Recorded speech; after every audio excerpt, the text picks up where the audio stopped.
Hello, everybody.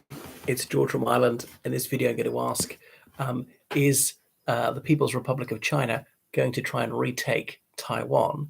And I did say retake, not take, because, of course, 180 countries in the world recognize the People's Republic of China. And because of the One China policy, that therefore means that one recognizes Taiwan as being an integral part of the PRC. Now, admittedly, I think the United States has used the word acknowledge. They acknowledged China's position. They realized that's China's view of the situation. They didn't say that's the United States' view of the situation. But in order to have diplomatic relations with the People's Republic of China, one must not recognize Taiwan. Remember, Taiwan styles itself the Republic of China. It all goes back to the Chinese Civil War, which ended in 1949. The Kuomintang, also called the nationalists, they fled from the mainland to this island. We formerly called it Formosa. And they said we're still the legitimate government of the whole of China, of mainland China. Okay, Taiwan comprises like 1% of China's land mass and about 2% of its population. So we're not even 2%.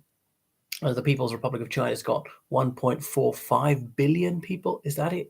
And in land area is the third largest country in the world, somewhat depending on, do you count internal lakes as part of the land area or not? Anyway, so the PRC has long said one China, and that Taiwan as a breakaway province must be brought to heel. But you go back over 10 years, and there was a sunshine policy. They tried to take Taiwan by seduction and not abduction. And there are regular flights across the Taiwan Strait. Taiwanese basketball teams from the late 90s were invited to play in mainland China. And then there was the return match and so on. And people could sometimes travel between the two countries. When I was in Italy, I met a Taiwanese lady, and she was a tour guide and translator for some tourists from mainland China. Moreover, remember the quondam British colony of Hong Kong reverted to China in 1997. The retrocession of the new territories there was legally mandated after the 1990 lease. Hong Kong Island was not. Nevertheless, Her Britannic Majesty gave them to China.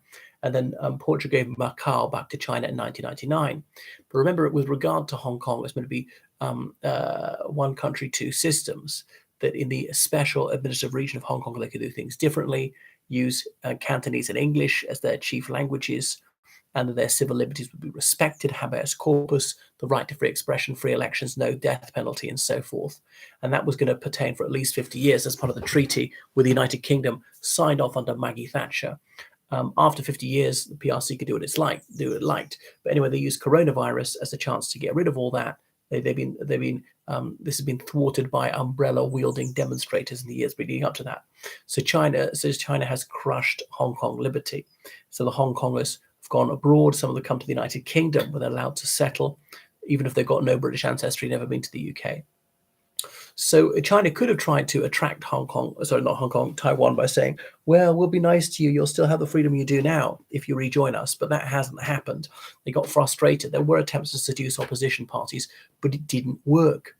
And so now they've been building artificial islands in the South China Sea and building military bases, naval bases on them for over 15 years. There's the disputed Spratly Islands, and it's contested between the Philippines and China. Philippines, a former British American and then Spanish colony, had a fairly cordial relationship with the United States till not so long ago, hosted US military bases, but they want them again. So they're worried about Chinese encroachment, and so are the rest of their neighbors.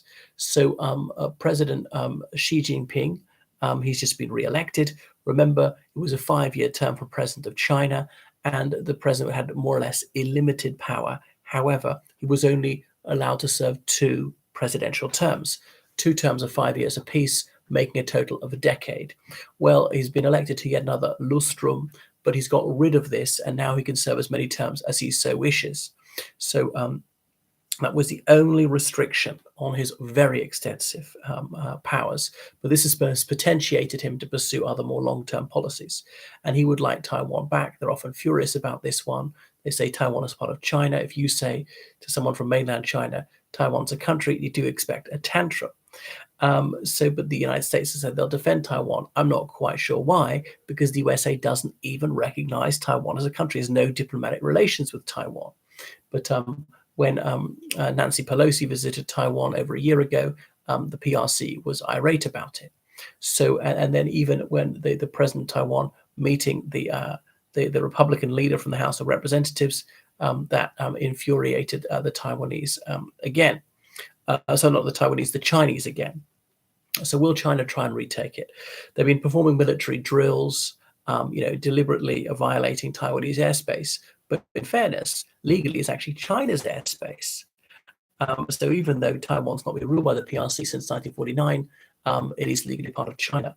Another thing I could point out is, Taiwan is not actually declared independence, because obviously China said if you declare independence, they'll be held to pay. You're not. You're part of China. That's it. You've been part of China for thousands of years. Even if everybody in Taiwan wants to break away, you're not allowed to do so. So it's been a very successful economy, Taiwan, and they bought quite a lot of expensive American. Need a lot more in terms of Harpoon missile, and make China pay a very heavy price if they try to invade Taiwan. What's the other thing about Taiwan and China? It's 100 miles from mainland China to Taiwan. So this will be a very difficult operation. Makes me think back to D-Day, and that was going across not quite that much, like 60 miles. Now technology has moved on. Ships, planes are better for attacking, but they're also better for defending. And apparently the US has war gamed it sometimes and said that they predict actually Taiwan would win if the United States intervenes. Would the US intervene? Biden saying that he would, which they think would be quite foolish. Okay, I mean, I don't want Taiwan to be oppressed, but since the 70s, the one China policy, Nixon went to China, the United States recognized China. Why would you fight a completely unnecessary war against another superpower which has got nuclear weapons? Consider just how badly this could go. It's not the same as Ukraine. Ukraine is a sovereign nation, recognized by everybody, including Russia. Okay, Russia's invaded many, many times. For over 9 years, they've been attacking Ukraine. They're illegally occupying some of Moldova and Georgia. They've murdered people abroad, foreign citizens, not just Russian citizens. So it actually is other countries' business. Whereas China, it tends to keep its oppression at home. I know it's horrific with their slave labor camps and their racist policies towards the Uyghurs, and torture on an absolutely industrial scale and all the rest of it, and environmental degradation. And it's true, they have kidnapped some Chinese dissidents from nearby countries. But so I think the Chinese are not going to do it yet. But I mean, they're going to do it quite soon. I think they do it within 10 years, definitely. Wait till maybe there's a new US president. Would Trump come back? Would Trump cut a deal with him? Something like that. That's why they've got to consider the pushback.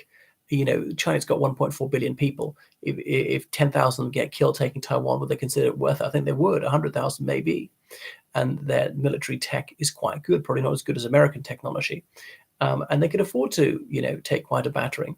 On the other hand, their military hasn't actually fought since 1979. It's a bit like everybody thought that it was going to be a walkover for the Russians in Ukraine, and they were dead wrong. All right. Thank you so much for watching. Goodbye.